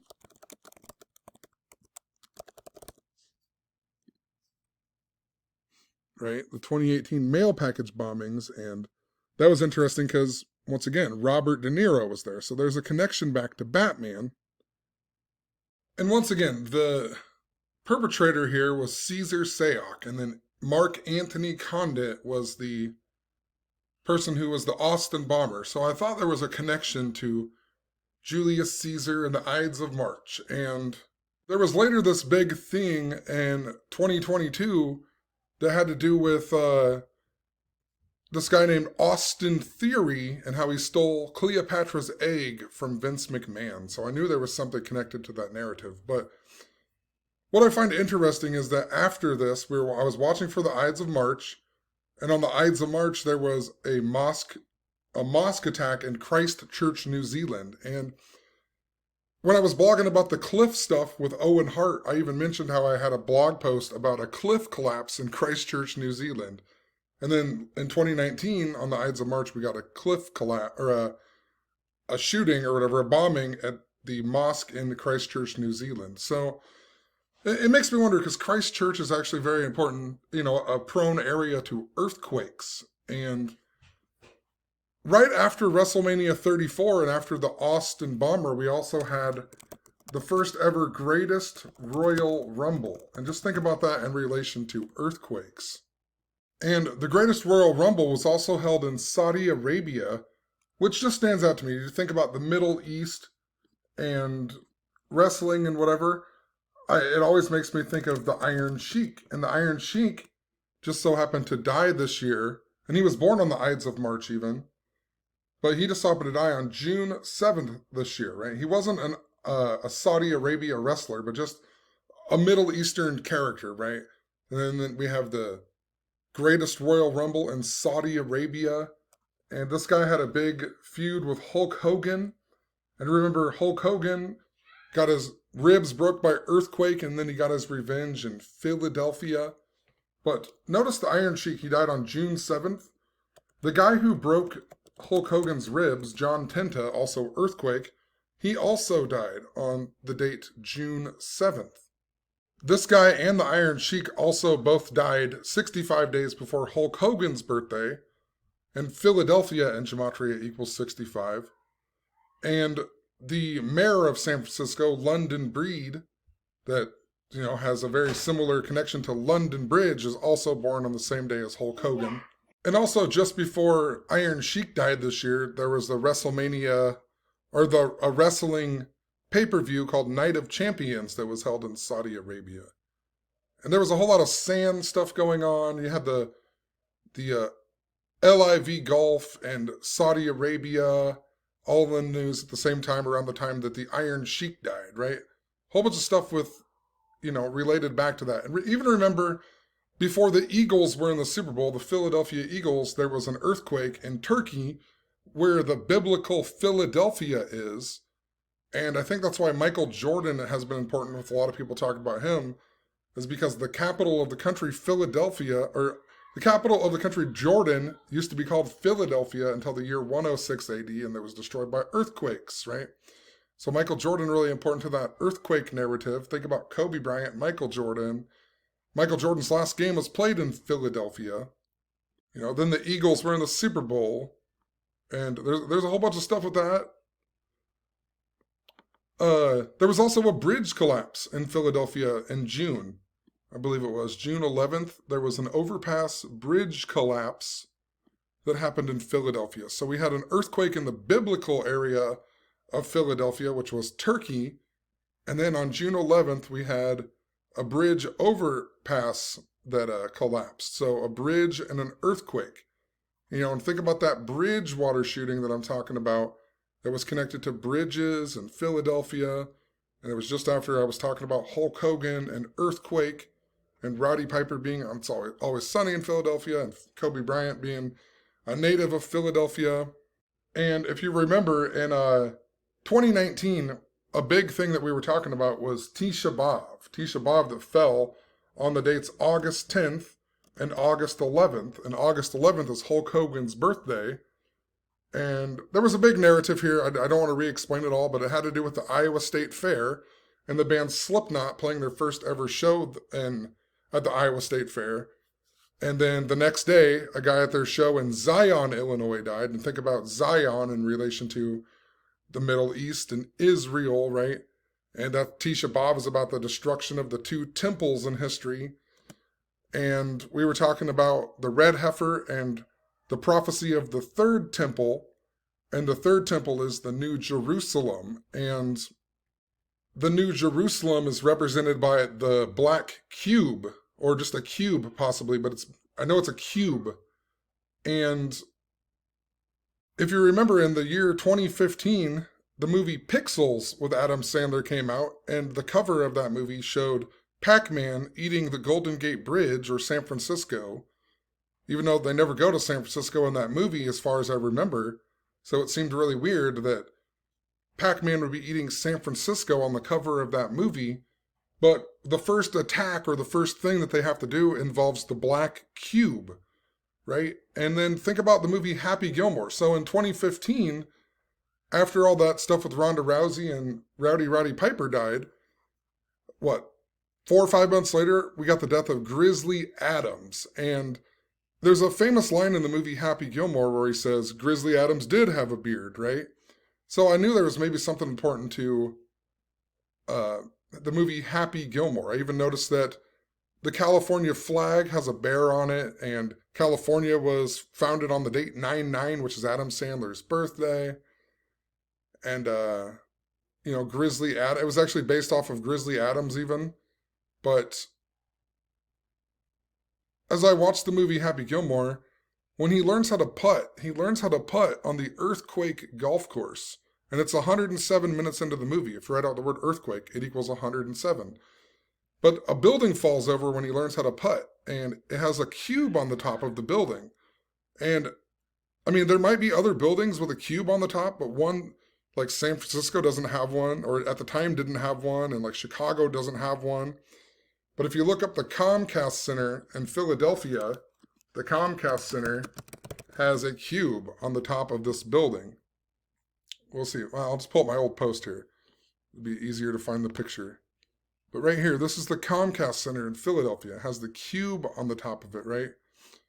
And, Philadelphia is even in the Bible, right? So it's just interesting. He learns how to putt on the Earthquake golf course in Philadelphia. And then he learns from Chubbs, who is also Apollo Creed in the movie Rocky, that is all about Philadelphia.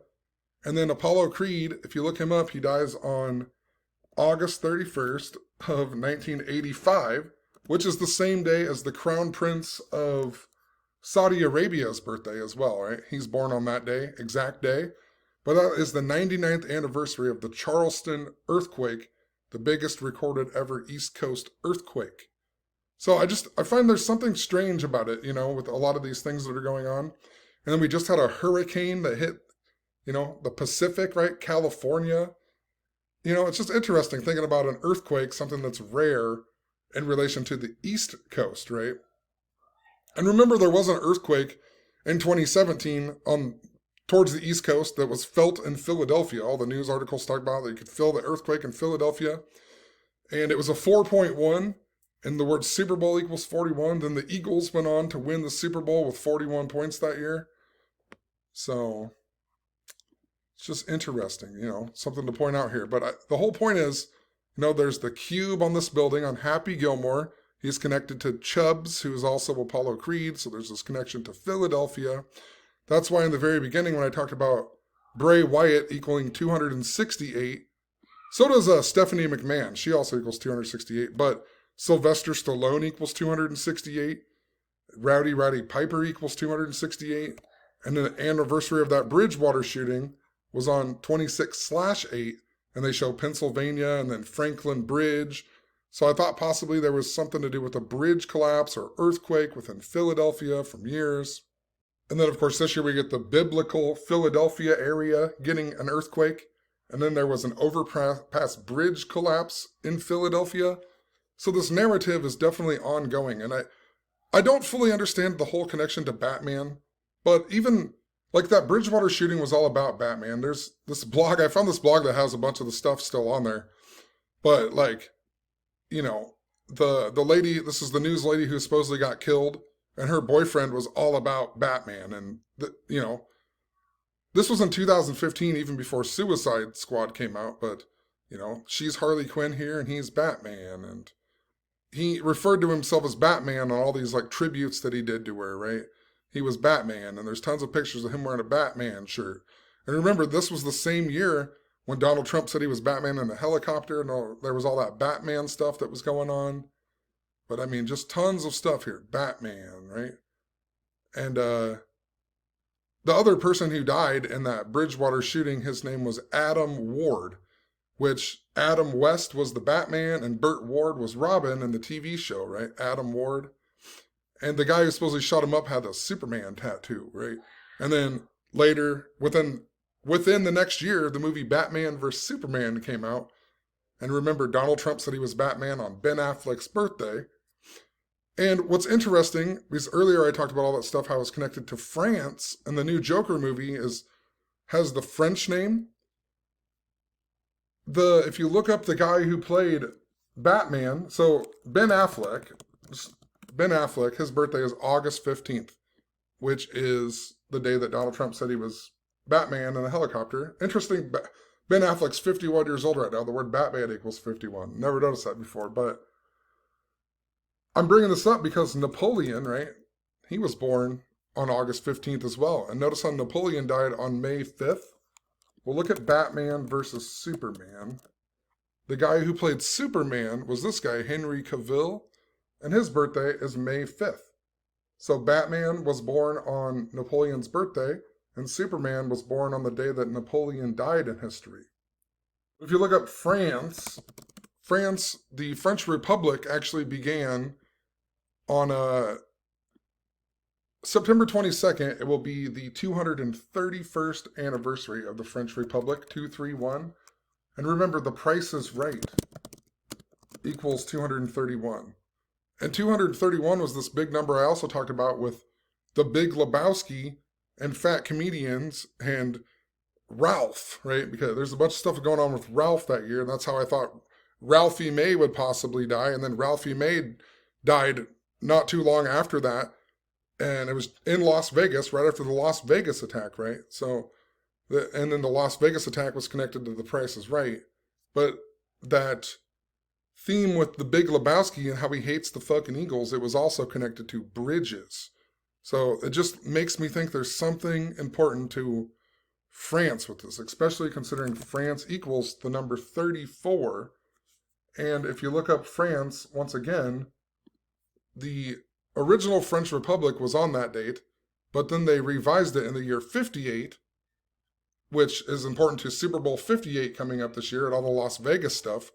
But it's on October 4th, and October 4th is the day that the Joker movie came out in history. And then the upcoming one, Joker 2024, it's got the French name, and Joaquin Phoenix or whatever, he's going to be portraying as Napoleon in one of his new films that's coming up here too. So I think there is definitely something to do with how France is linked up to that, if I could find it here.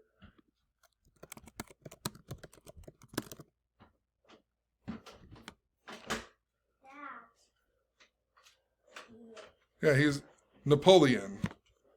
So not only is he, one second. Not only is he the Joker, he's going to be Napoleon in this upcoming movie on the anniversary of the JFK assassination even. So, there's something interesting with how it links to France here. And also even think about Jack Nicholson and how he was the Joker. And then Roman Polanski, his rape case, ended up coming. It was from Jack Nicholson's house in Colorado, right, where the Batman shooting was. But when Roman Polanski fled because of that, he fled to France. And I'm not going to get into the details with it. I'll leave some links in the description. But there's a big boxing narrative that goes along with Russia and Ukraine and how it links up to Turkey, where that biblical Philadelphia earthquake was, and how it's related to Thanksgiving in the movie Rocky that has a lot to do with the things around Thanksgiving, right? And then think about Turkey and Thanksgiving, and Sylvester Stallone was at that Nice, France truck van attack on Bastille Day in 2016, and that's also Conor McGregor's birthday and a bunch of stuff. So I don't know. Thanksgiving could be very important this year too. There's something to do with Thanksgiving, but I'm just bringing that back up because it goes back to the film Rocky yet again, and a bunch of stuff I was talking about with Kobe Bryant and Donald Trump is actually had to do with Rambo being kicked off of the Ides of March, or off the Gematria Effect episode on the Ides of March, and think about that with the wrestling narrative, and then think about Rambo in relation to the, Rocky and Sylvester Stallone, and the name Rambo even means Raven's Nest. I mean, what are the odds of that? He's the guy who's been talking about the Ravens more than anybody, the Raven symbolism.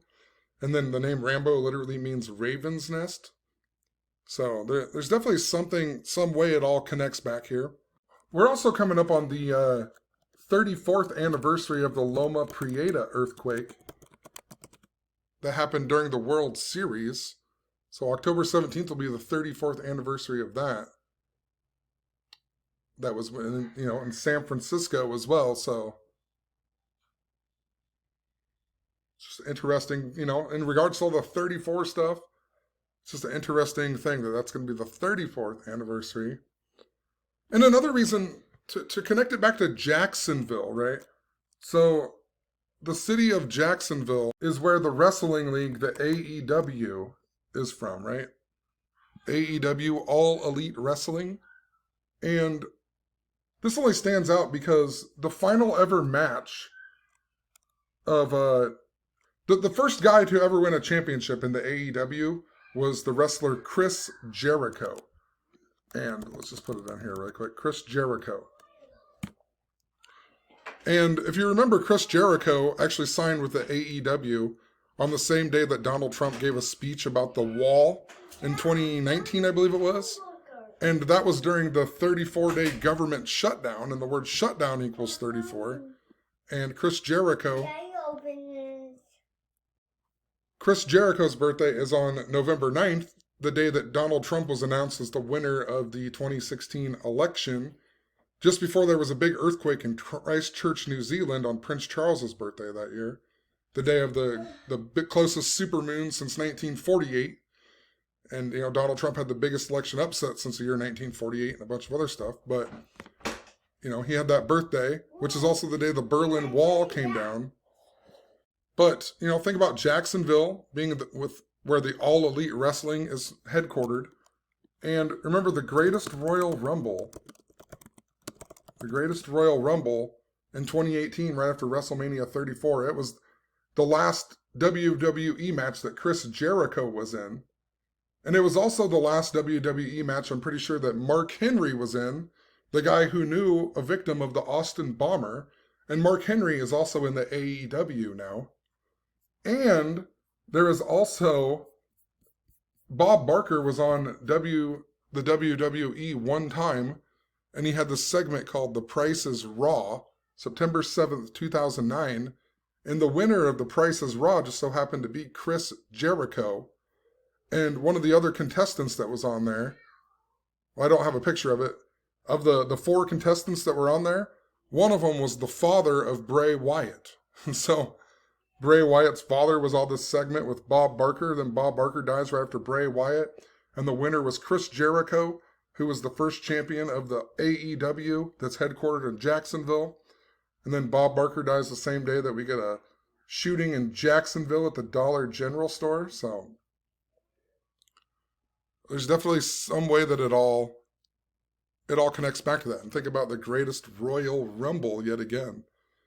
And earlier in my Las Vegas video, I also talked about the SummerSlam that was held this year, because it was held in Detroit. And that was interesting because Donald Trump's was, when he was in WrestleMania, and he got WrestleMania 23, and he got a Stone Cold Stunner from Stone Cold Steve Austin, that was also held in Detroit. And Donald Trump forever in the satanic gematria, we've talked about how his name equals 523, the 99th prime number. So, and then think about how there's a lot going on here, because last year when that earthquake happened in Turkey, well, I got into some group at some point during the quarantine or whatever, and it's all these people from Kansas City, and there's this guy from Turkey named Musa who somebody paid a bunch of money to get him to come to America to go to his first ever Chiefs game, because he loves the Chiefs like crazy. And then just before the Chiefs win the Super Bowl over Philadelphia, there was a big earthquake in Turkey near where he lived, right? And it's just interesting because doesn't the NFL season begin on September 7th this year? I'm pretty sure it begins on September 7th, and it's the Detroit Lions versus the Kansas City Chiefs. So I feel like there's something interesting. This was also in the year 9, right? The number 9. So you just can't even, it goes back to that same narrative and the greatest Royal Rumble in Saudi Arabia. And I talked forever about how I think that's synced up to earthquakes, but I'm going to leave it there. My kids keep coming in and bothering me, and I have a band gig here in a little bit, but there's definitely a lot of stuff going on here. It's hard to piece it all together. I don't quite understand why Batman is so important to the wrestling and how that relates to the earthquake narrative, but Happy Gilmore is connected to that earthquake narrative with Philadelphia. Hulk Hogan is also connected to that earthquake with Philadelphia. There's all these 34s. It's connected to the movie They Live. And then Bob Barker is also in relation to all that, with Happy Gilmore. Maybe Carl Weathers might be a guy to pay attention to, right? Apollo Creed. We also had the death of Prince's ex-girlfriend Vanity just after Grizzly Adams died, right? And Vanity's also in that movie Action Jackson with Carl Weathers. And I feel like there's a joke about Thanksgiving on there or something too. So, you know what? Before I even go off of here, I've been watching the date 10-4 a lot this year. Just, there's a bunch of stuff with the sand narrative, and then we got the death of the Iron Sheik, Middle East and sand and whatever else. And then Joe Biden tripped over the sand bag, and then we had Julian Sands. And think about the name Julian in relation to how this is the last day of the Julian calendar in 1582. And then it became October 15th. So the Julian calendar could possibly be important to pay attention to. That was something I was talking about in the year 2019 with all the Tisha B'Av stuff and how it was linked to the Black Cube and so on, and the New Jerusalem, and Happy Gilmore and the cube on top of the Comcast Center. But I made the whole cover of my book all about the number 86 and the date August 6th of 2022. And on that day, I had a bunch of synchronicity with the number 424. And I realized all of these things with the number 424. And 424 is this number where Donald Trump touched the Western Wall at 424. And his name in Hebrew equals 424, just like one form of the Messiah equals 424. And this guy, Lev Parnas, called Donald Trump the Messiah of Ukraine. And then that guy ended up going to jail 4 months and 24 days after his birthday. And then last year, Donald Trump's wife died 4 months and 24 days after her birthday. And if you write out Donald Trump in all capital letters, his name equals 424. Think about the capital insurrection and why capital letters are important, right? So this is a big number with Donald Trump, 424. Donald Trump said he was Batman. Last year on August 6th, too, one of the stuntmen from Batman ended up dying. And the date 10-4 this year will be 424 days after August 6th, 2022. So, and then with the Titanic, the lady who played Ida Strauss is also Elsa Raven. That's her real name. And she was the clock tower lady in Back to the Future. And Trump equals 88 in gematria. Think about how it's 88 miles for time travel and how the date 10-4 leaves 88 days in the year. And on the clock gets struck by lightning at 10:04 on Back to the Future. That's where it's stuck at. And then think about, the Julian calendar in relation to time and Back to the Future with time. There just seems to be something very important to the date October 4th. It's also the 104th NFL season, and there was a bunch of 104 with the death of Ray Lewis's son. The word time equals 47 in gematria. And, well, let's double check. I'm pretty sure the word time equals 47. And Super Bowl 47 was when we had the blackout. The blackout bowl, so where I lost my stuff here, but And there's a slew of other connections to that date. Joe Biden tripping over that sandbag, I swear, is important to that. And that's 47 days before his birthday. October 4th is. The word president's 47, and, Republican, Democrat, White House, whatever, Just put out president here. So there definitely seems to be something that's linked up to that date. Even Hines Ward, the Steelers guy that ran the football back in the Batman movie as the stadium collapsed, he's 47 years old right now. So I don't know. I just don't know how it fully links together with all the Batman WWE stuff, but there seems to be a big connection there. And if you go back to, I'll leave some links in the description too, but if you go back to last year around that August 6th, 2022, there was a big thing going on with lightning symbolism and how it connected to Russia and Donald Trump and Vladimir Putin. But it was also connected to the date 2/11, which is the day that lightning struck the St. Peter's Basilica dome, the exact same day that Pope Benedict resigned.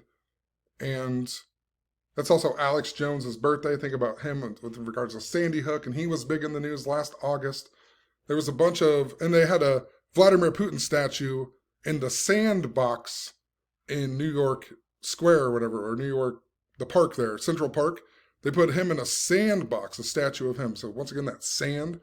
And I was talking about how I thought there was something to do with a Sandy theme, and then Sandy from Greece died, and it was linked up to my neighbor named Sandy, and my neighbor Sandy would die a month later on International Batman Day, or National Batman Day.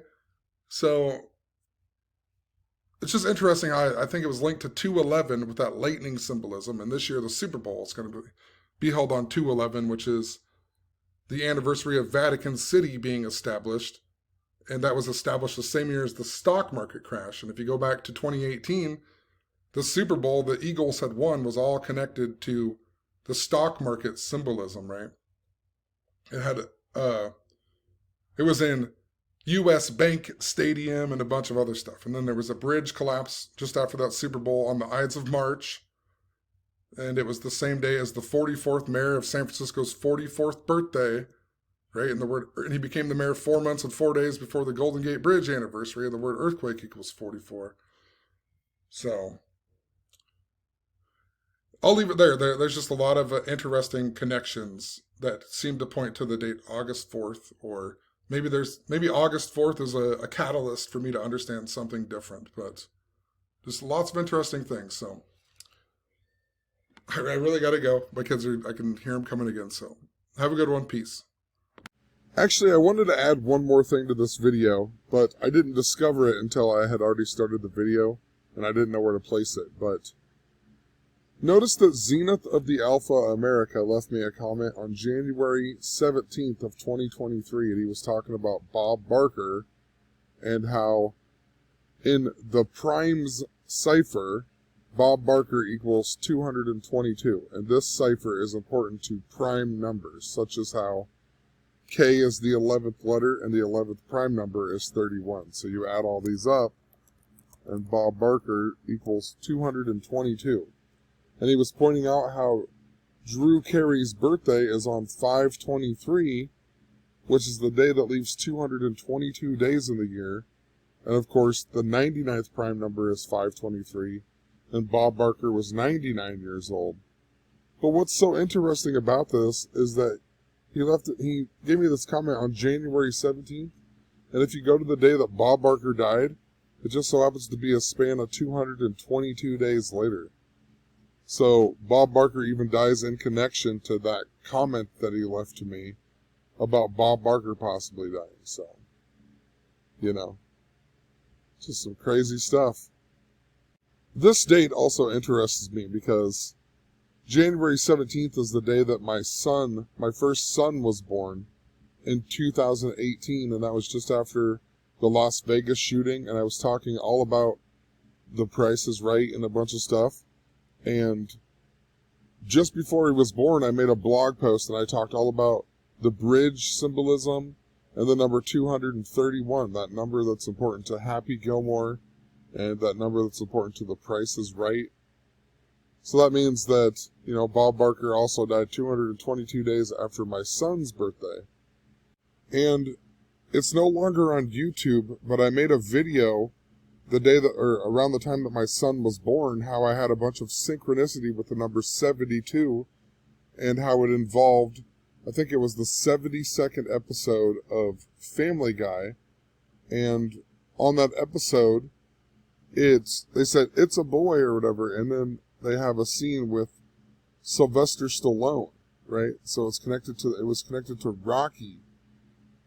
And once again, Rocky is connected to the Nice, France van attack or truck attack that happened on the Bastille Day in 2016.